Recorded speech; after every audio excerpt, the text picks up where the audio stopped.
আচ্ছা দেখেন, নারীদের কি হবে যদি আমি ক্ষমতায় যাই, তখন আমার কাছে প্রশ্ন করবেন আপনি ক্ষমতায় গেলে নারীদের জন্য কি ব্যবস্থা করবেন। আর আমি যদি সংসদে যাই, তখন আমি সিঙ্গেল পার্সন সংসদের একজন সদস্য, আমি সেখানে সংসদের আইন পরিবর্তন করব কিভাবে? সংসদের আইন পরিবর্তনের জন্য যদি আমার মেজরিটি, আমার সংসদ সদস্য আমরা হই, তখন আপনি প্রশ্ন করতে হবে। সে প্রশ্ন জবাব আগিয়ে দিয়ে কোরআন ও সুন্নাহ অনুযায়ী আমরা চলবো। কোরআন ও সুন্নাহ শরিয়া যেভাবে বলবে আমরা সেইভাবে বলবো, সেইভাবে করব। এখন এটা ব্যাখ্যা দেওয়ার সময় এখানে নেই। কোরআন ও সুন্নাহর ব্যাখ্যা কোটি কোটি, হাজার হাজার। এখন আপনাকে এই মূল 1 মিনিটের মধ্যে তো বলার কিছু নেই।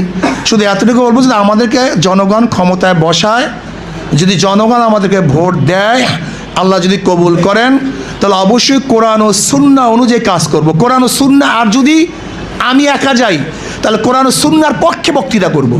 কোরআন সুন্নাহ বাস্তবায়নের জন্য চিল্লাচিল্লি করব। কোরআন ও সুন্নাহর আইন বাস্তবায়নের জন্য সর্বোচ্চ ত্যাগ করব। এই কথা হলো এইটা। বাকি হলো বর্তমানে যদি আমরা ক্ষমতায় না যাই, তখন আমার উপরে যেরকম পর্দা ফরজ, প্রত্যেকটা মুসলমান মহিলার উপর পর্দা ফরজ।